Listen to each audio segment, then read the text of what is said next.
साई बंदगी सतनाम। बंदी छोड़ सतगुरु कबीर साहिब की जय हो। आज हम जानेंगे सतगुरु नितिन साहिब जी से शब्द गुरु और देह गुरु में क्या अंतर होता है। आज हम जानेंगे सत्संग के माध्यम से। हम हैं शब्द, शब्द हम माही, हमसे बिन और कुछ नाही। इस वाणी के अंदर जो वेद है सतगुरु नितिन साहिब जी आज खोलेंगे, तो सत्संग को आपने बड़े विवेक और बुद्धि लगा के सुनना है। तो सबसे पहले परमात्मा के नाम पे जयकारा लगाएंगे और उसके बाद सत्संग स्टार्ट करेंगे।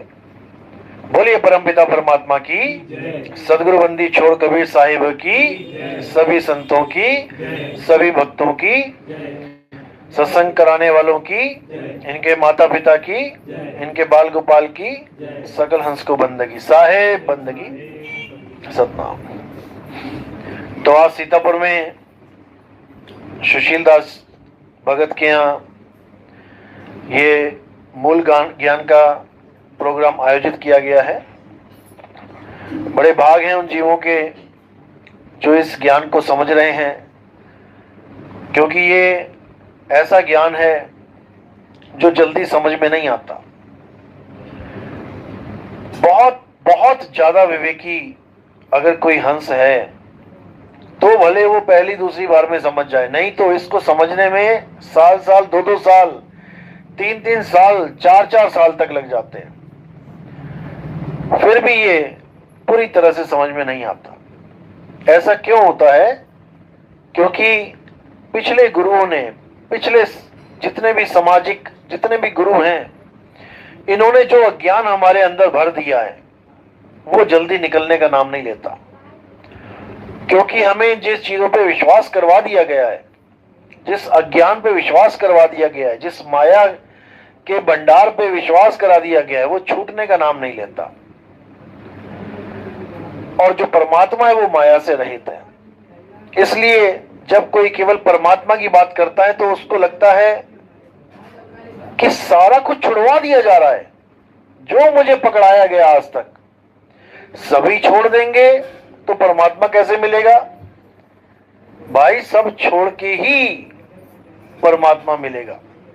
क्योंकि तुम जो कुछ भी आज तक पकड़ते आए हो वही अज्ञान है। जब तुम सब कुछ छोड़ दोगे और अंत में जो तुम बच जाओगे वही परमात्मा है। क्योंकि परमात्मा को तुम छोड़ ही नहीं सकते, क्योंकि वो तुम में रमा हुआ है। दूध घी को कैसे छोड़ देगा? वो तो उसमें रमा हुआ है। इसी प्रकार तुम में परमात्मा रमा हुआ है, लेकिन तुम अपने आप को भूल के जितनी भी माया की चीजें हैं सबको पकड़ के बैठ गए हो, और इसी त्रिगुणी माया में खुद को भी माया ही समझ रहे हो कि मैं भी माया ही हूं। कैसे? अपने आप को शरीर जान के कि मैं लड़का हूं, मैं लड़की हूं, ये माया ही तो है। लड़का यानी लड़के का शरीर, लड़की यानी लड़की का शरीर। जो शरीर बदल रहे हैं, जो जन्म रहे हैं, जो मृत्यु को प्राप्त हो रहे हैं, वो माया ही है। लेकिन हम अजर अमर अविनाशी होते हुए भी अपने आप को माया समझ बैठे हैं। इसीलिए साहिब ने बोला, माया महा ठगिनी हम जानी। ये इतनी ठगनी है कि कोई सोच भी नहीं सकता कि कैसे ठग जाती है लोगों को। केशव के कमला बन बैठी, शिव के भवन भवानी, माया महा ठगिनी हम जानी। तो इस माया से बचना बहुत मुश्किल है। इससे तभी बचा जा सकता है जब तुम अपने स्वरूप को जान जाओ। अगर तुम अपने स्वरूप को नहीं जान पाए तो बचना नामुमकिन है। क्योंकि जब तक अपने आप को नहीं जाना, जब तक कुछ ना कुछ तो मानोगे अपने आप को। ये अहंकार ही ऐसा है। अपने आप को आदमी छोड़ो, इस अहंकार में आदमी अपने आप को doctor, engineer, MLA, CM, PM मानने लग जाता है। कौन हो तुम? मैं सीएम हूं। ये नहीं कह रहा है कि मैं एक इंसान हूं, क्योंकि इंसान तो इकाई है। सबसे पहले बच्चा पैदा होता है, ना तो इंजीनियर पैदा हुआ, ना डॉक्टर पैदा हुआ, ना कोई सीएम पीएम पैदा हुआ। सबसे पहले दुनिया में बच्चा ही आया, इंसान का बच्चा। तो अपने आप को इंसान भी बाद में बता रहा है, पहले इस देह के साथ और भी अहंकार जोड़ के बैठ गया है। मैं केंद्रीय महासचिव हूं, मैं प्रादेशिक महासचिव हूं, मैं ये हूं, मैं वो हूं, इसी में उलझा पड़ा है, जबकि कुछ भी नहीं है। ये तो तुम्हें केवल एक कार्य दे दिया गया है इस दुनिया में पेट पालने का। रिक्शे वाला रिक्शा चला रहा है क्योंकि पेट पालना है। डॉक्टर मरीज देख रहा है, डॉक्टरी कर रहा है क्योंकि पेट पालना है। इंजीनियर इंजीनियरिंग कर रहा है क्योंकि पेट पालना है। और साइंटिस्ट जितने भी खोजे कर रहा है क्योंकि पेट पालना है। ये सब पेट का धंधा है, इससे ज्यादा कुछ नहीं। और जो असली चीज है, जो हमें, जिसको करने के लिए हमें इंसान चोला मिला, उसकी किसी को खबर नहीं। जिस मुक्ति के लिए, मुक्ति पद को प्राप्त करने के लिए ये इंसानी चोला मिला, उसकी किसी को खबर नहीं। उसको तो ठंडे बस्ते में डाल रखा है कि जब आएगी देखी जाएगी। किसी को समझाओ कि भैया तेरी मौत आ जाएगी, उससे पहले कुछ इंतजाम कर ले, तो कहता है अरे आएगी देखी जाएगी। तब क्या देखोगे? फिर तो भागे भागे घूमोगे, कभी डॉक्टरों के पास, कभी ओझाओं के पास। अभी किडनी फेल हो जाए, अभी सब समझ में आ जाएगा। ये दुनिया जो इतनी हसीन लग रही है, ये सारी दुनिया नीरस हो जाएगी, तुम्हें चैन नहीं मिलेगी। जिन गलियों में घूम के तुम्हें आनंद आता है, उस गली में खड़े होके भी तुम रोओगे, क्योंकि देह छूट रही है। और तुम्हें समझ में आ गया है कि मेरी मृत्यु निश्चित है, अब मेरा समय आ गया है, काल भगवान अब मुझे खा जाएगा, कोई बचाने वाला नहीं है। किससे अरदास लगाओगे? कोई नहीं बचा सकता, भूल जाओ। और ये केवल भ्रम फैला दिया गया है कि हमें गुरु बचा लेता है। कौन सा गुरु? वो जो गद्दी पे बैठा है। ये भी तुम्हारा भ्रम है। कोई गुरु किसी चेले को नहीं बचा सकता। खुद तो जेलों में पड़े हैं, खुद तो बचने के लिए वकील कर करके बैठ रहे हैं, तब भी बाहर नहीं निकल पा रहे हैं। वो तुम्हें कैसे बचाएगा? इस भ्रम से भी बाहर आ जाओ। जो बचाने वाला गुरु है वो शब्द गुरु है, जो तुम्हारे अंग संग है। नर नारी और कीट पतंगा सार शब्द, यानी शब्द गुरु सब ही के संगा। लेकिन उसका भेद बताने वाला कोई मिल नहीं रहा है, इसलिए कोई शब्द गुरु को जान नहीं पा रहा है। सब देही गुरु को समझ रहे हैं कि भाई देही गुरु ही सब कुछ है।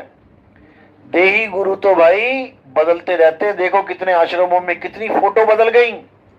पहली पातशाही बदल गई, दूसरी बदल गई, तीसरी बदल गई, चौथी बदल गई, पांचवी फोटो लग गई, छठी लग गई, छठी भी जाएगी, सातवीं लगेगी, सातवीं भी जाएगी, आठवीं लगेगी, ऐसे ही चलता रहेगा। तुम उस गुरु को गुरु मान बैठे हो जो चलते जा रहे हैं, बढ़ते जा रहे हैं, आगे पैदा हो रहे हैं और मर रहे हैं। तुम उनको मान बैठे हो, इसीलिए बार बार बार बार गर्भ में आना पड़ेगा। अब किसको मानना है? आदि अंत एको अवतारा, सोई गुरु समझो हमारा। उस गुरु को गुरु समझो जो आदि और अंत तक एक ही अवतार में है। यानी ना तो उसका कभी जन्म होता है, ना ही उसकी कभी मृत्यु होती है। वो जन्म मृत्यु से न्यारा है। और वो कौन है? वो देवों का देव, महादेव, आत्मदेव है। वो महादेव शिव शंकर नहीं है, वो देवों का देव, महादेव, आत्मदेव है। वो आत्मदेव जो सबको चला रहा है। ऐसा कोई नहीं है जिसको आत्मदेव नहीं चला रहा है। लेकिन आत्मदेव को ना जानकर लोग शरीर को गुरु मान बैठे हैं। अपने गले में लॉकेट लगा के घूम रहे हैं, उसमें शक्लें बनी हुई हैं। क्या हैं ये शक्लें? ये 84 लाख जूनों का एक रूप है। ये आंखें, ये नाक, ये कान, ये बाल, ये सब एक 84 लाख का जून का रूप है। तुम्हें कोई रूप पसंद आ गया, तुमने वो लगा ली। किसी ने कोई रूप पसंद कर लिया, उसने वो लगा ली। गुरुओं को भी बांट बांट के गले में लटका रखा है सबने, जबकि सारे जगत का गुरु एक है। उसी को वाहिद बोला है, उसी को परमात्मा बोला है। वो एक गुरु ही सबका गुरु है। उसी एक गुरु को साधना है, सबकी भक्ति हो जाएगी। सारे गुरु प्रसन्न, सारे देवी देवता प्रसन्न, सब पितर प्रसन्न, सब प्रसन्न हो जाएंगे उस एक को साधने पे। इसीलिए बोला एक साधे सब सधे, सब साधे सब जाए, और माली सींचे मूल को फूल पातक जाए। बस उस मूल को सींच लो, उस परमात्मा को जान लो जो हमेशा तुम्हारे साथ है। वो तुमसे अलग हो ही नहीं सकता और तुम उससे अलग नहीं हो सकते, लेकिन भरमवश अलग हुए बैठे हो। बस इसी भरम को तोड़ देना है, इसी दुविधा को खत्म कर देना है। तो कहते हैं आत्मा परमात्मा एको करे, अंतर की दुविधा अंतर मरे। इस अंतर की दुविधा को खत्म करके आत्मा परमात्मा का मिलन करवा देना है, तब तो बात बन गई, नहीं तो कोई बात बनने वाली नहीं है। ऐसे ही जन्म मरण में धक्के खा के ऐसे ही निकल जाएंगे। तो साहिब ने बिल्कुल समझाया स्पष्ट कि तुम्हें परमात्मा से दूर करने वाली केवल और केवल माया है। इस माया को जान जाओ, ये माया क्या है। तो क्या है माया? सिंपल डेफिनेशन है माया की, गीता में बिल्कुल स्पष्ट बता रखा है। और कबीर साहब ने भी बोला है कि जो बदले सो माया, संतो जो बदले सो माया। जो भी चीज बदल रही है संसार में, गीता में भी यही बोला है अर्जुन, इस दुनिया में दो प्रकार के तत्व है। एक असत तत्व, असत तत्व तो शरीरों को जानो जो बार बार समय समय पे बदलते रहते हैं। तो जो बदल रहा है वो असत्य है। असत्य क्या है? माया असत्य है, माया ही असत्य है। कोई भी चीज जो बदल रही है वही माया है। और हम कर क्या रहे हैं? भक्ति के नाम पे हम उन हर एक चीज को पकड़ के बैठे हैं जो बदल रही है। हमने मंदिर पकड़े, मस्जिद पकड़े, गुरुद्वारे पकड़े। देखो जब पहली ईंट लगती है नींव में, वो बदल रही है, रोज बदल रहा है, रोज ऊंचा हो रहा है और ऊंचा हो रहा है। ऊंचाई बराबर हो गई, अब उस पर पुताई हो रही है, अब रंगाई हो रही है, रोज बदल रहा है, हर चीज बदल रही है। उसी को सब सत्य मान के बैठे हैं। मूर्ति देखो, मूर्ति बन रही है, किसी मूर्तिकार ने सड़क के किनारे देखो कितनी मूर्तियां रखी होती हैं, रोज बना रहा है, धीरे धीरे बन रही है, बढ़ा रहा है और बन रही है और बढ़ा रहा है, बढ़ने के बाद पुताई करके उसको रंगाई कर रहा है, रोज बदल रही है। उन्हीं बदलती हुई चीजों को हम पकड़ के बैठे हैं। वो धीरे धीरे धीरे खंडित होने की तरफ जा रही है, बन के तैयार हो गई है, धीरे धीरे उसमें से सीमेंट खुरना शुरू हो गया, धीरे धीरे कम हो रहा है। एक दिन वो इतनी कमजोर हो जाएगी कि कहीं पर भी पड़ी पड़ी, जैसे छत देखते हो, छत को कोई लेके जा रहा कहीं क्या? नहीं, लेकिन ऐसी कमजोरी आ जाती है कि सीमेंट झड़ने लग जाता है और अंदर के सरिये दिखाई देने लग जाते हैं। यानी कि ये भी रोज बदल रहा है, ये मकान भी आपका रोज बदल रहा है। देखो दीवारें जब बिल्कुल नया था तो कोई और रंग रूप था, और धीरे धीरे रंग कम होने लगा, धीरे धीरे मिट्टी निकलने लगी, सीमेंट निकलने लगा, धीरे धीरे मकान पुराना हो रहा है। ये भी बदल रहा है, रोज बदल रहा है। ये काया बदल रही है। बचपन में छोटे से थे, धीरे धीरे बढ़ने लगे, बढ़ते बढ़ते बढ़ते जवान हो गए, जवान होने के बाद फिर से पतन होना शुरू हो गया, धीरे धीरे कमर झुकने लगी, आंखें कमजोर हो रही हैं, सुनने की शक्ति खत्म हो रही है। ये सब माया है। इन्हीं चीजों में हम उलझे पड़े हैं। ये तन माया है, चाहे वो चेले का है चाहे गुरु का है। हमने तन में नहीं उलझना। तन तो एकमात्र जरिया है ज्ञान समझाने का। ज्ञान को समझ लिया बस, अब जुड़ना किससे है? अविनाशी से। अविनाशी की आरती गावे सत्य कबीर।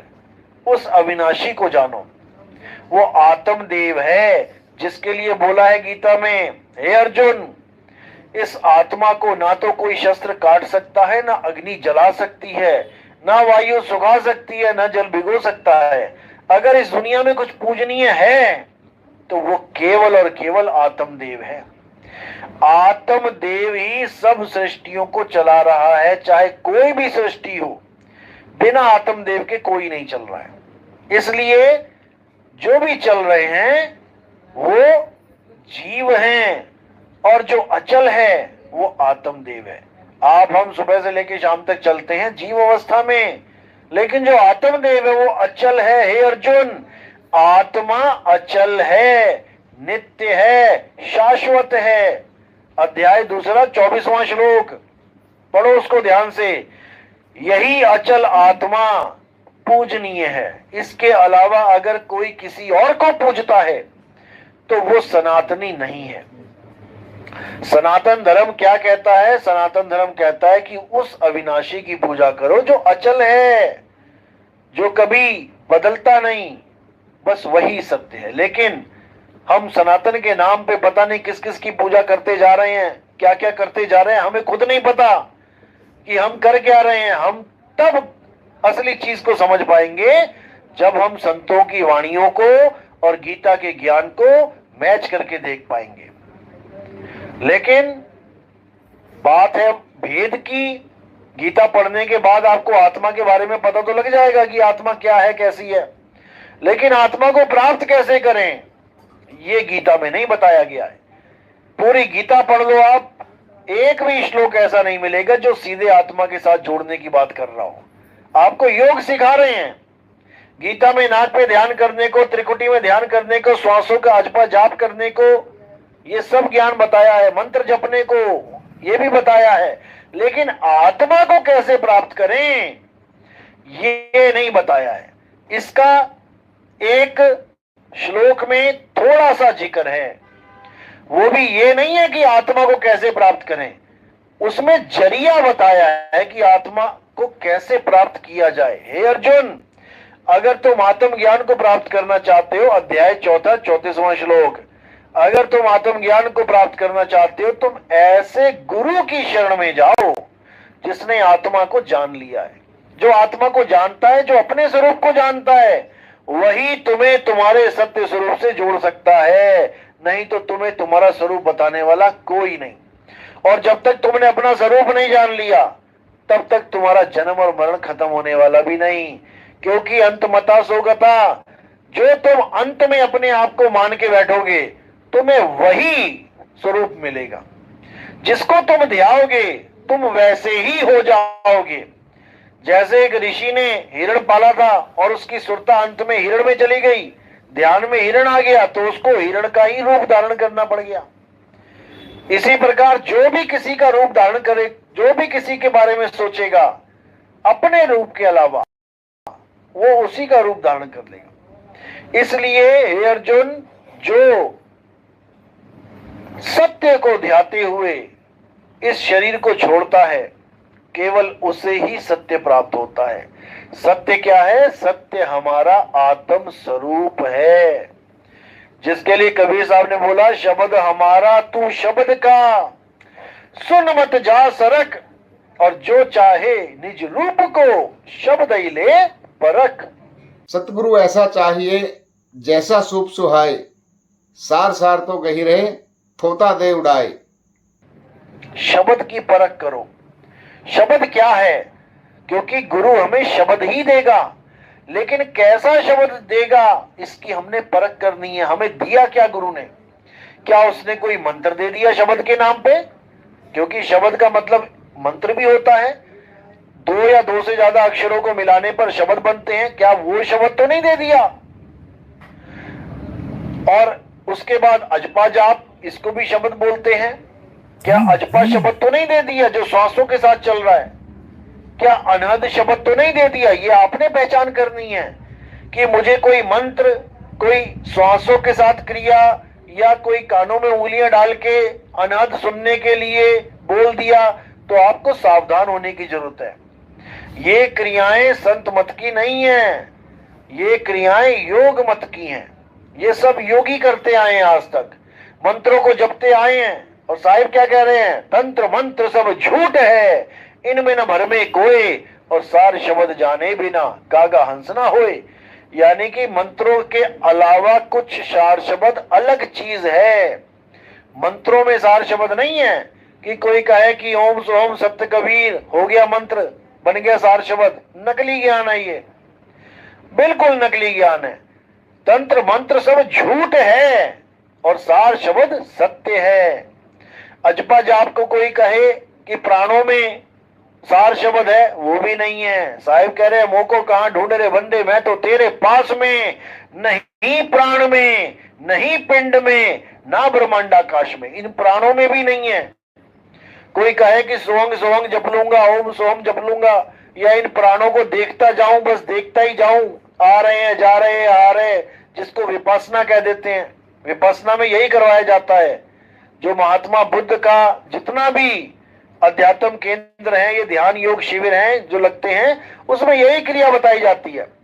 पहले तो पूरे शरीर किसी भी अंग पे ध्यान करवा देंगे कि भौं पे ध्यान करो, कान पे ध्यान करो, उंगली पे ध्यान करो, यानी तुम्हारे ध्यान को एकाग्र करना सिखा देंगे कि कैसे एकाग्र किया जाता है। उसके बाद जब तुम्हें ध्यान एकाग्र करना आ जाएगा, तब सारी एकाग्रता श्वासों में लगा देंगे कि अब तुम केवल आती जाती श्वासों को देखो। बिल्कुल गलत ज्ञान है। तुम उसको देख रहे हो जो आ रही है और जा रही है, और जो एक दिन खत्म भी हो जाएगी, तुम उसको देखने लग गए। जबकि साहिब कहते हैं, आवे ना जावे, जन्मे नहीं मरे, सो निज पीव हमारा हो। जो आता नहीं है, जाता नहीं है, हमने उसको देखना है। जैसे चांद को चकोर देखता है एक टक बिना गर्दन घुमाए, पूरी रात सीधे विहंगम चाल से वो चांद को देखता है, वो कहीं और नहीं देखता, सीधा निशाना। इसी प्रकार जो हमारा सीधा निशाना लगना चाहिए, कहां लगना चाहिए?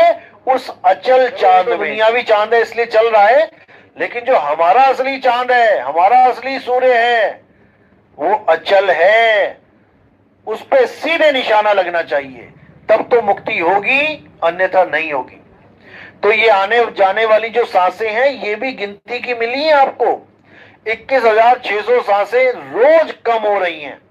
इस गठड़ी में से रोज 21,600 का खजाना खाली हो रहा है, लेकिन आपको पता भी नहीं चल रहा है कि कितना बैंक बैलेंस कम हो गया। रोज मैसेज आने लग जाए आपके मोबाइल पे कि 21,600 आपके अकाउंट से गए। भले आप करोड़पति क्यों ना, एक बात तो आपको झटका लग जाएगा कि रोज 21,000 कौन निकाल रहा है। लेकिन यहां पर रोज 21,000 जा रहे हैं और तुम बिल्कुल सुबह फ्रेश उठते हो जैसे कुछ हुआ ही नहीं है। भाई तुम्हारे पता नहीं कितने 21,600 चले गए, और धीरे धीरे ये गठरी खाली होने वाली है। इसलिए साहिब ने बोला, तेरी गठरी में लागा चोर, मुसाफिर जाग जरा। ये चोर लगा है, वक्त रूपी चोर, ये तेरी गठरी को खाली कर रहा है। हर 2 सेकंड 4 सेकंड में एक सांस खत्म कर रहा है। लेकिन हमें समझ में नहीं आ रहा, हम उसको नहीं समझ पा रहे हैं जो कभी खाली नहीं हो सकता। ये सांसें तो खाली हो रही हैं, कम हो रही हैं सांसें, तो जो खुद कम हो रही हैं, तुम उस पर ध्यान लगाओगे तो तुम्हारा क्या बनेगा? तुम उस पे ध्यान धरो जो अनंत है, जो कभी खत्म हो ही नहीं सकता, जो कभी मर ही नहीं सकता, और वो एक ही चीज है, वो है आत्मा। उस आत्मा के अलावा, उस अविनाशी आत्मा के अलावा कुछ भी ध्यान योग्य नहीं है। जब मैं आत्मा कहता हूं तो उसको आत्मदेव समझा करो, उसको जीवात्मा मत समझ जाना। जीवात्मा तो चल अवस्था में है, आत्मा अचल है। तो जाप गया, अजपा गया, अनहद भी मर जाए। अगर किसी गुरु ने कान में उंगलियां डालने के लिए बोल दिया कि बेटा 2 घंटा सिमरन किया करो, नाम जपा करो, और आधा घंटा कानों में उंगलियां डाल के अनहद नाद को सुना करो, वो गुरु भी अधूरा गुरु है, वो भी सत्य ज्ञान को नहीं जानता, उसने भी जीवों को भरमा दिया। क्योंकि जितने भी आवाजें आ रही हैं ये अनहद नाद की, ये सब हमारे 5 तत्वों की ही आवाजें हैं। इन्हीं 5 तत्वों को, 5 धुनों को ये परमात्मा बना के पेश कर देते हैं, जबकि ये खुद नहीं समझ पा रहे कि परमात्मा एक है। तो 5 धुनें परमात्मा कैसे हो सकती हैं? फिर ये चालाकी करते हैं कि नहीं, शब्द तो एक ही है, लेकिन अलग अलग रूहानी मंडलों से आ रहा है, इसलिए बदल जा रहा है। तो भाई अगर अलग अलग रूहानी मंडलों में भी कोई चीज आके बदल रही है, वो भी माया के अंतर्गत आ गई, वो भी माया के अंतर्गत आ गई, क्योंकि बदल रही है। जहां बदलाव आ गया वहां पे माया आ गई, क्योंकि ये आवाज वो आवाज है ही नहीं जिसके बारे में कबीर साहब कहते हैं। कबीर साहब जिस आवाज की बात कर रहे हैं वो अजर अमर अखंड अविनाशी अपरिवर्तनशील आवाज है, जो कभी परिवर्तन नहीं होती, अखंड है। जो चीज बदल जाए वो खंडित है। जैसे दूध से दही बन गया तो दूध खंडित है, दही से मक्खन बन गया तो दही खंडित है, मक्खन से घी बन गया तो मक्खन खंडित है। इसी प्रकार अगर एक आवाज रूहानी मंडल बदलते ही बदल गई तो वो भी खंडित है, अखंड नहीं रही। इसी प्रकार साहिब कहते हैं नाम ही अखंड और सब खंडा, सार शब्द गर्जे बरमंडा। जो सार शब्द है वो गर्जना कर रहा है, अखंड है वो एक ही आवाज है। और जब वो आवाज आएगी तो तुम्हारे शरीर से इस सूरत को ऐसे बाहर कर देगी कि तुम हैरान हो जाओगे कि ये हुआ क्या मेरे साथ। और तुम्हें समझ में आएगा कि जिस परमात्मा को मैं ढूंढ रहा हूं वो परमात्मा मेरे साथ है, मैं अलग हो ही नहीं सकता उस परमात्मा से। ये तब समझ में आएगा जब आपकी सूरत को खींच के परमात्मा अपने में लीन कर लेगा। और उसके बाद तुम्हें समझ में आएगा कि पूरा समुंदर तुम खुद लेके घूम रहे हो अपने साथ। जैसे वाणी में आता है, कहते हैं समुद्र समाना बूंद में और बूझे बिरला कोई। बूंद समाना समुद्र में जानते हैं सब कोई। किसी को बोलो बूंद समुद्र में समा जाएगी, सबको समझ में आ जाएगा कि हाँ भाई छोटी छोटी बूंदे हैं, वो समुद्र में समा जाएंगी। अब किसी को कहो कि पूरा समुद्र बूंद में समा जाएगा तो उसकी समझ से परे की बात हो जाएगी। लेकिन हमारी वाली जो अवस्था, हमारी अवस्था जो बनेगी वो बिल्कुल यही बनेगी। बूंद रूपी तुम्हारे अंदर समुद्र रूपी परमात्मा समा जाएगा। तब तुम्हें समझ में आएगा अरे भाई ये क्या हो गया मेरे साथ। तुम्हारी अवस्था ही बदल जाएगी, बूंद ही समुद्र हो जाएगी। तब ये चीज समझ में आएगी। इसी को बोला कि अब तो जाए चढ़े सिंहासन और मिले हैं सारंग पानी। राम कबीरा एक भये हैं, कोई न सके पहचानी। वो समुद्र और बूंद आपस में मिलके एक ही हो जाएंगे, फिर उनको कोई अलग नहीं कर सकता, उनको दो नहीं कर सकता कोई। फिर द्वैत मत खत्म हो जाएगा और द्वैत रह जाएगा, यानी कि एक ही रह जाएगा। उसी को बोला एक कहूं तो है नहीं, दो कहूं तो गारी। कोई कहे कि अभी मैं एक हूं, परमात्मा आत्मा एक है, नहीं है, अभी तुम जीव अवस्था में हो। और जब उसको पालोगे तो कोई कहे कि दो हैं, तो वो दो नहीं है, फिर वो एक हो जाते हैं। यानी उस परमात्मा के पास जाके वो आपको अपने से भिन्न नहीं मिलेगा।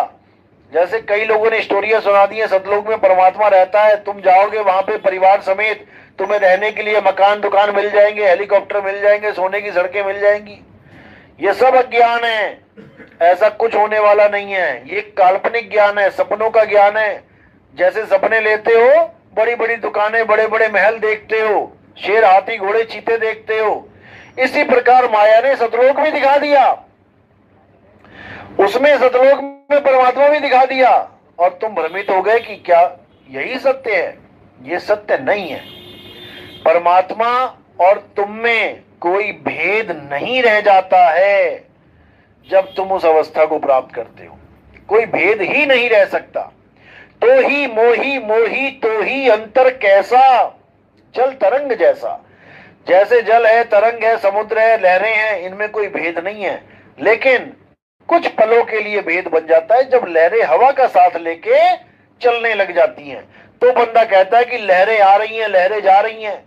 लेकिन समुद्र आ रहा है, समुद्र जा रहा है, कोई नहीं कहता, क्योंकि समुद्र अचल है और लहरें ऊपर चलती हैं। उन्हीं लहरों को शांत करना है और कुछ नहीं करना है, बस इतना सा खेल है। जिसको ये खेल समझ में आ गया, अब उसकी मुक्ति रुकने वाली नहीं है, वो 100% मुक्त होगा साईं बंद के। लेकिन ये जितने गुरुआ लोग बैठे हैं, ये अज्ञान परोसने वाले, ये कभी चाहते ही नहीं कि तुम मुक्त हो जाओ। ना तो ये इस लोक में चाहते हैं कि तुम मुक्त हो जाओ, ना ही तुम्हें मृत्यु के बाद मुक्ति की बात करते हैं। मुक्त का मतलब है हर चीज को छोड़ देना, उसी को मुक्ति कहते हैं, हर चीज को त्याग देना। तो 3 लोक में तुम्हें अपने पीछे घुमाएंगे ये भरमा के कि हम तुम्हें मुक्ति देंगे, तो 3 लोक में तुम गुरुजी करते घूमोगे, और मरने के बाद फिर तुम्हें भरमा देंगे कि तुम्हें सतलोक भी हम ही छोड़ने जाएंगे। अब तुम मरने का इंतजार कर रहे हो, साथ में गुरुजी का भी इंतजार कर रहे हो कि एक तरफ तो मेरी मौत आ रही है और एक तरफ गुरुजी का इंतजार है। यही भरम जाल है। कबीर साहब ने कभी नहीं कहा कि कोई गुरु तुम्हें लेने आएगा। कबीर साहब तो तुम्हें एड्रेस बताते हैं। आए हो तुम कहां से, ये भी एक एड्रेस है। जैसे आप लोग कहीं से आए हो तो वो एक एड्रेस है, और जाना तुम्हें कहां है, ये भी एक एड्रेस है। आए हो तुम कहां से, जाना तुम्हें कहां है, इतना बस विचार लो, हो गया भजन, मन की तरंग मार लो, बस हो गया भजन। एक भी गुरु तुम्हें एड्रेस नहीं बता रहा कि जाना कहां है, तुम्हें भरमाने में लगाए कि मेरे ऊपर विश्वास कर, परमात्मा मेरी शक्ल लेके आएंगे। भाई तेरी शक्ल लेके क्यों आएंगे? परमात्मा की कोई अपनी भी तो शक्ल होगी, परमात्मा की अपनी भी तो कोई शक्ल होगी, या तो उसकी शक्ल ही नहीं है कोई, तो उसको मजबूरी में तुम्हारी शक्ल लेके आना पड़ेगा। जैसे कई लोग कहते हैं मुझे परमात्मा ने दर्शन दिए, लोगों को भरमाने के लिए कहते हैं कि मुझे इतनी तारीख को फलाने साल में परमात्मा ने दर्शन दिए। अब जब तुम्हें परमात्मा ने दर्शन दिए किसी इंसानी रूप में, तो भाई उसका कोई चेहरा तो होगा, या तुम्हें तुम्हारे रूप में दर्शन दे दिए? जब परमात्मा ने तुम्हें किसी रूप में दर्शन दिए, इसका मतलब उसका कोई रूप है। अब तुम क्या कह रहे हो अपनी संगत को कि परमात्मा ने मुझे दर्शन दिए थे, अब अंत समय में परमात्मा मेरे रूप में तुम्हें दर्शन देगा। क्यों भाई? तुम्हें नहीं दे दिए परमात्मा ने तुम्हारे गुरु के रूप में दर्शन, तब कोई नहीं बोला कि मुझे मेरे गुरु के रूप में परमात्मा ने दर्शन दिए। नहीं, जिसने भी ये बोला कि परमात्मा ने मुझे दर्शन दिए, उसने ये नहीं बोला कभी कि मेरे गुरु के रूप में दर्शन दिए। वो कहता है मुझे परमात्मा ने दर्शन दिया, परमात्मा मेरे रूप में दर्शन देगा। यही अज्ञान है। नानक साहब कहते हैं रूप न रेख न रंग, प्रभु तीन गुणाते भिन्न। ये रूप रंग, ये खाल बाल आंख नाक कान, ये सब माया है। इसी को बोला माया महा ठगिनी हम जानी। इन्हीं आंख नाक कान बाल चेहरों में सबको उलझा रखा है। ये सब मिट्टी के भांडे हैं, मिट्टी के घड़े, लेकिन हल्का हल्का सा चेहरा अलग कर दिया सबका। देखो बाकी सब एक जैसा है, केवल चेहरे की वजह से आप लाखों में से एक आदमी को पहचान लेते हो। हजारों लाखों चींटियों में से तुम एक चींटी को 2 बार पलक झपकने के बाद पहचान नहीं पाओगे मैंने किसको देखा था, क्योंकि सब एक सी लगेंगी,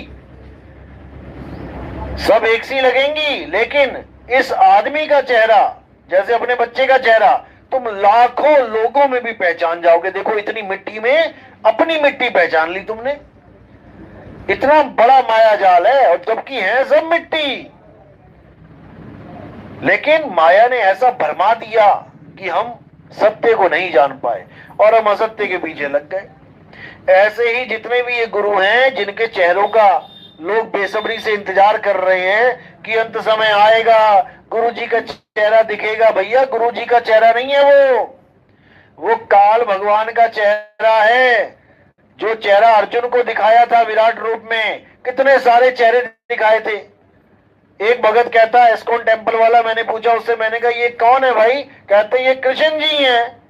अरे मैंने कहा कृष्ण जी होते तो एक होते, इसमें बड़े बड़े राक्षस आगे फाड़ फाड़ के मुंह फाड़ फाड़ के सबको खा रहे हैं, ये कौन है? तो वहां पे उसकी बोलती बंद हो गई। अब कैसे बोले कृष्ण जी हैं? क्योंकि वो तो आदमी को खा रहे हैं और ये लोग लहसुन प्याज नहीं खाते। कृष्ण जी आदमी को खा रहे हैं और ये लहसुन प्याज नहीं खाते, कहते तमोगुण है ये।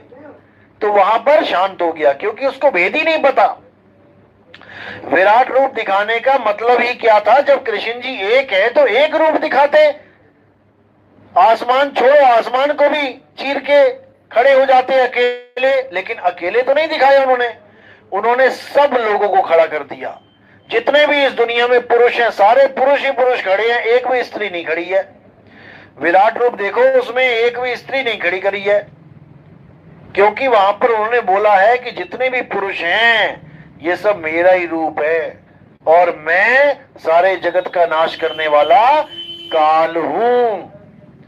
काल रूप में सारे पुरुष काल रूप के हैं, और माया रूप में सारी स्त्रियां माया रूप में हैं, जग जननी के रूप में हैं। वहां पर सारी औरतों को खड़ा कर दो, ये उन औरतों का विराट रूप है। ये दुर्गा माता का विराट रूप है, सारी स्त्रियों को सामने खड़ा कर दो। और सारे पुरुषों को खड़ा कर दिया, तो वो ब्रह्म का विराट रूप है। बस इसी को समझना है। लेकिन ब्रह्म का विराट स्वरूप परमात्मा का स्वरूप नहीं है भाई, ब्रह्म का स्वरूप है, काल का स्वरूप है। इसीलिए बोला कि मैं ही काल हूं, जो सारे समाज को, सारे संसार को नाश करने के लिए आया हूं। अब बस इसी को समझ जाओ कि अगर तुम्हें कोई ऐसा गुरु मिल रहा है जो इन शक्लों में उलझा रहा है, तो वही काल है। वो काल के साथ ही जोड़ने आया है तुम्हें। चार भेद का भेदी होए, कहें कबीर सतगुरु है सोए। चार भेद का भेद न जाना, सो गुरु जम के हाथ बिकाना। उस गुरु ने तुम्हें जम के हाथ बेच दिया। तुम गए थे परमात्मा परमात्मा करते, तुम्हें काल भगवान के साथ जोड़ दिया। अब तुम इंतजार कर रहे हो किसका? एक शक्ल का। और किसकी शक्ल है वो? काल भगवान की शक्ल है।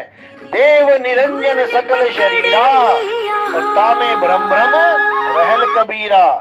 देव निरंजन सकल शरीरा।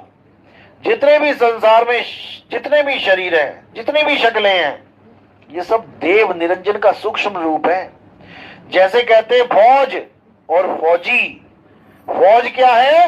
विराट रूप है। और फौजी क्या है? ये एक एक अकेला अकेला फौजी खड़ा है। इसी को समझना है बस। अब इन सारे शरीरों से, इन सारी शक्लों से परे उस अविनाशी आत्मा को जानना, यही सत भक्ति है। और शरीरों की और शक्लों की भक्ति करना असत भक्ति है। असत भक्ति है तो भक्ति, लेकिन असत भक्ति है। क्योंकि इस दुनिया में दो प्रकार के तत्व हैं, एक सत एक असत। असत तो हे अर्जुन शरीर हैं जो पल पल बदलते रहते हैं। तो जो चीज बदल रही है और तुम उसकी भक्ति कर रहे हो, तो वो असत भक्ति है। और सत्य केवल एक आत्मा है। अगर तुम आत्मा में रमण कर रहे हो, आत्मा में संतुष्ट हो, आत्म ज्ञान में परिपूर्ण हो, फिर तुम्हें किसी अन्य की जरूरत नहीं रह जाती। अध्याय 3 18वां श्लोक। हे अर्जुन, स्वरूप सिद्ध व्यक्ति किसी अन्य जीव पर निर्भर नहीं रह जाता। उसे किसी की जरूरत नहीं है, वो अकेला ही सिद्ध है। वो तो केवल इंतजार कर रहा है कि कैसे केले के छिलके की तरह इस शरीर को अलग करके अपने स्वरूप में स्थित हो जाऊं। इसके अलावा वो किसी आस में नहीं बैठा है कि मैं सतलोक को जाऊंगा, सोने की सड़कों पे टहलूंगा, काजू बादाम किशमिश खाऊंगा। ऐसा कुछ नहीं है कि कोई कहे मैं अलग लोक को जाऊंगा, वहां पर ऐसे रहूंगा वैसे रहूंगा। ऐसा कुछ नहीं है। लोक अलोक शब्द है भाई, और जिन जाना तिन संशय जाई। लोक अलोक शब्द है भाई, शब्द ही है। सतलोक शब्द ही है, अनामी लोक शब्द ही है, अलख अगम लोक। यानी जो कुछ है वो शब्द ही है, और शब्द में ही तुमने समाना है। किसी सतलोक को नहीं जाना है। जितने गुरुओं ने आज तक सतलोक की महिमा गाई है कि सतलोक जाओगे, फिर वहां से आगे पहुंचोगे, सतपुरुष को छोड़ दोगे, आगे अगम पुरुष मिलेगा, फिर अलग पुरुष मिलेगा, अनामी पुरुष, ये सब अज्ञान है। इन्होंने खुद ज्ञान को ना समझ के 4-5 परमात्मा खड़े कर दिए तुम्हारे सामने। सतपुरुष अलग खड़ा कर दिया, उसके एक एक रोमकूप में हजारों सूरज चमकेंगे। फिर अगम पुरुष कर दिया, उसके एक एक रोमकूप में लाखों सूरज चमकेंगे। फिर अलग पुरुष कर दिया, उसके करोड़ों चमकेंगे। फिर अनामी पुरुष कर दिया, उसके अरबों खरबों चमकेंगे। बताओ, चमकने चमकने पर ही सारे परमात्मा भिन्न कर दिए इन्होंने, अलग अलग खड़े कर दिए। यही अज्ञान है भाई। इतने सारे परमात्मा नहीं है, परमात्मा एक है, और उस एक को जानना है केवल। ये तो इन्होंने बल्ब होता ना वाट, ये 0 वाट का, ये 10 वाट का, ये 50 वाट का, 100 वाट का, इन्होंने बल्ब बना दिया परमात्मा को, केवल वाणियों को ना समझने के कारण। कबीर साहब ने जिक्र किया इनका, लेकिन उन्होंने ये भी बोला है कि मेरी गाय गाएगा तो 3 लोक में धक्के खाएगा, और मेरी गाय बूझेगा सतलोक को सूझेगा। जो मेरी गाय को केवल गाएगा, मैंने कह दिया परमात्मा के 16 पुत्र थे, और वो भी कह रहा है गुरु भी कि परमात्मा के 16 पुत्र थे तो मारा गया, क्योंकि मैंने हर बात में कोड लगा रखे हैं, हर बात में भेद है। मैंने कह दिया परमात्मा का पहला पुत्र कुरुम है, और उठा के लोगों ने कुरुम यानी कछुए की फोटो बना के सतपुरुष के बच्चे का पहला रूप बना दिया कि कुरुम यानी कछुआ पहला पुत्र है। मारे गए। क्यों?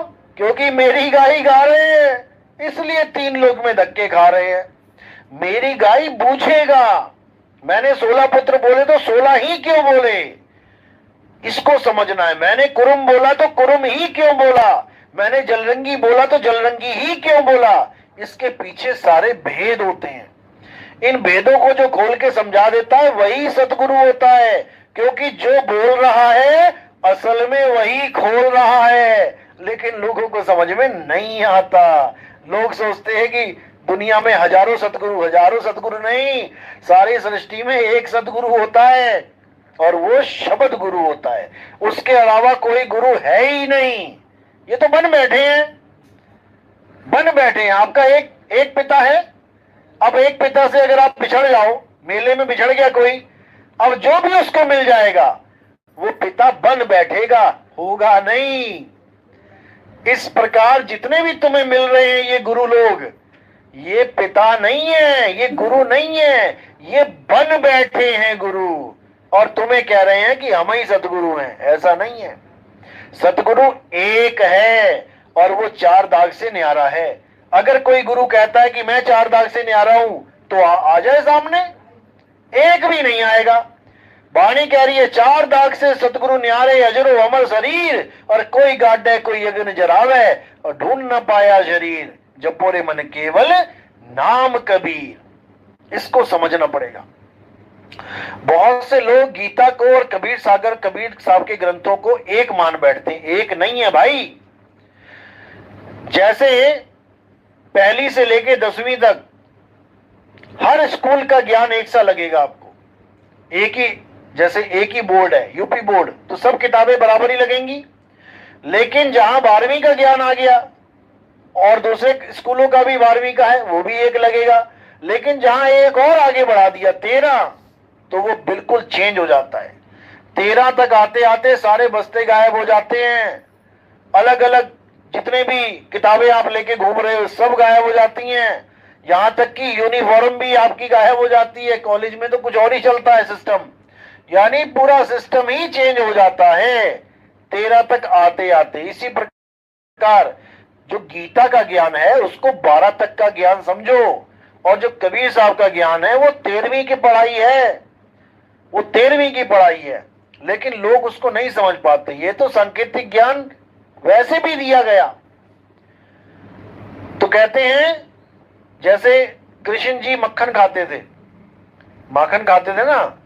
अब इसके पीछे भी भेद है। कृष्ण जी माखन खाते थे और कबीर साहब ने अपनी वाणी में घी का जिक्र किया है। घृत कबीरा पी गया और छाछ पिए संसार। कबीर साहब घी को पीने का जिक्र कर रहे हैं और कृष्ण जी मक्खन को खाने का जिक्र कर रहे हैं। अब इसको समझना है आपने। केवल जब दही को मथा जाता है तो दही में से 2 चीजें निकलती हैं, एक तो लस्सी और एक मक्खन। अब लस्सी कौन पी रहा है? वो तो संसार पी रहा है, असार। और जो मक्खन है उसको कृष्ण जी खा रहे हैं। अब मक्खन मूल नहीं है, मक्खन भी मूल नहीं है, मक्खन भी बीच की स्टेज है। घी तक पहुंचते पहुंचते बीच में मक्खन आएगा, लेकिन जो मक्खन खा रहा है वो ब्रह्म ज्ञान तक स्थित है, जो मक्खन से भी आगे निकल जाएगा। जहां वाणी में आता है घृत यानी घी, घृत कबीरा पी गए और छाछ मले, छाछ पिए संसार। छाछ यानी लस्सी, तो यानी कि जो घी है, जो सार है, जो मक्खन से भी आगे की बात है, वहां पे कबीर साहब ने कब्जा कर रखा है। और जो ब्रह्म ज्ञान है वहां पर गीता के ज्ञान ने कब्जा कर रखा है। गीता का ज्ञान ब्रह्म ज्ञान है, लेकिन लोगों को समझ में नहीं आ रहा है। हालांकि बोला ये भी गया है गीता में कि मैं ही उस ब्रह्म का आश्रय हूं, यानी मेरी वजह से भी ब्रह्म स्थित है। लेकिन कहीं पर भी ऐसा जिक्र नहीं है कि पार ब्रह्म को पाने का कोई जिक्र किया गया हो, कोई विधि बताई गई हो। ये नहीं है गीता में। अगर किसी को लगता है कि कोई ऐसा श्लोक है गीता में जो पार ब्रह्म की बात कर रहा है, उसको पाने की विधि बता रहा है, विधि, तो ऐसा मेरे साथ संपर्क करें, ऐसा कोई नहीं है। तो यही इसी को समझना है, क्योंकि हर वाणी में गुप्त कोड होते हैं और इन कोड को खोलते खोलते खोलते आपकी बुद्धि में जितने भी ताले लगा रखे हैं काल भगवान ने, ये सब खुलने लग जाएंगे। हर चीज आपके सामने, ऐसे लगेगा सारी वाणियां मेरे ही ऊपर बोली गई हैं। हर वाणी आपके ऊपर आके ही खत्म हो जाएगी, इसके अलावा कुछ बचेगा ही नहीं। क्योंकि कबीर साहब की जो वाणी है उसको दोहे बोलते हैं। वो दिखता एक है लेकिन अर्थ दो हैं, अर्थ दो हैं, दो है, ये एक नहीं है, दो है। लेकिन एक दुनियावी है और एक आत्मिक है।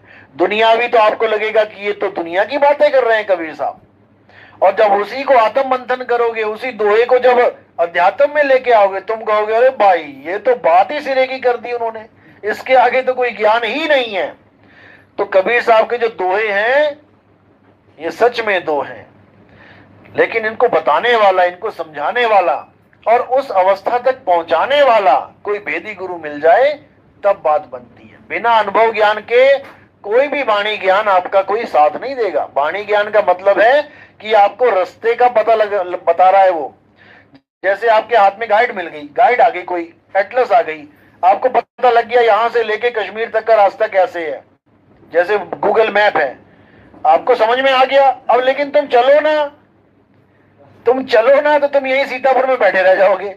भले तुम मोबाइल में देख रहे हो कि यहां से दार्जिलिंग जाने में, यहां से पटना जाने में, यहां पे कैसे रास्ता है, कितने किलोमीटर है, लेकिन तुम चलो ना तो वो देखा ना देखा बेकार है, वाणी समझी ना समझी बेकार है।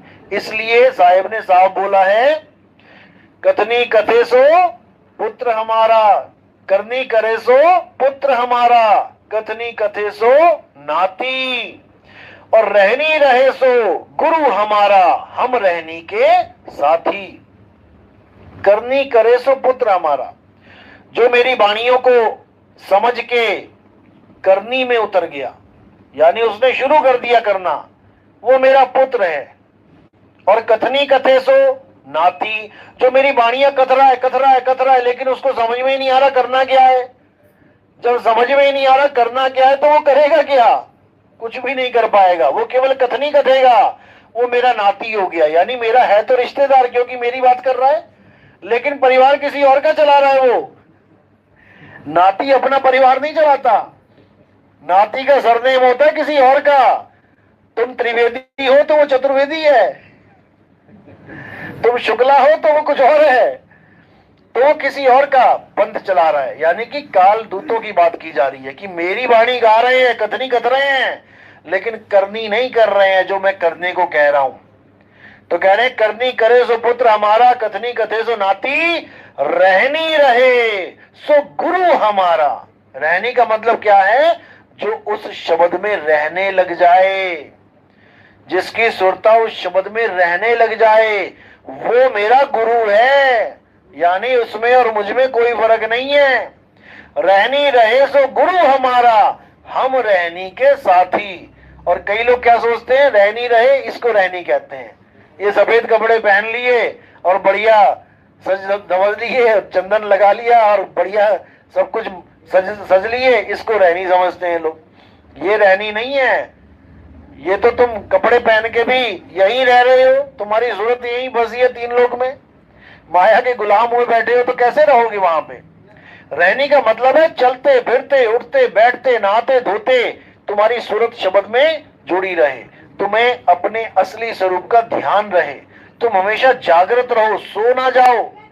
इसीलिए बोला मैं कहता हूं जागृत रही हो और तू जाता है सोई रे। मैं कहता हूं जागृत रह, यानी अपने निज स्वरूप में रह, तू हमेशा तैयार रहे इस शरीर को छोड़ने के लिए। कभी भी किसी भी पल तुम्हारी मृत्यु हो सकती है। देखो लोग डांस करते करते मर जा रहे हैं, डांस करते करते अल्लाह को प्यारे हो जा रहे हैं। उनको कब समय मिला कि कोई मूर्ति पूज लेते या कोई कलमा पढ़ लेते, नमाज पढ़ लेते, उनको तो कोई समय ही नहीं मिला। बिना राम राम किए ही डांस करते करते मरी जा रहे हैं, तो कैसे बचे?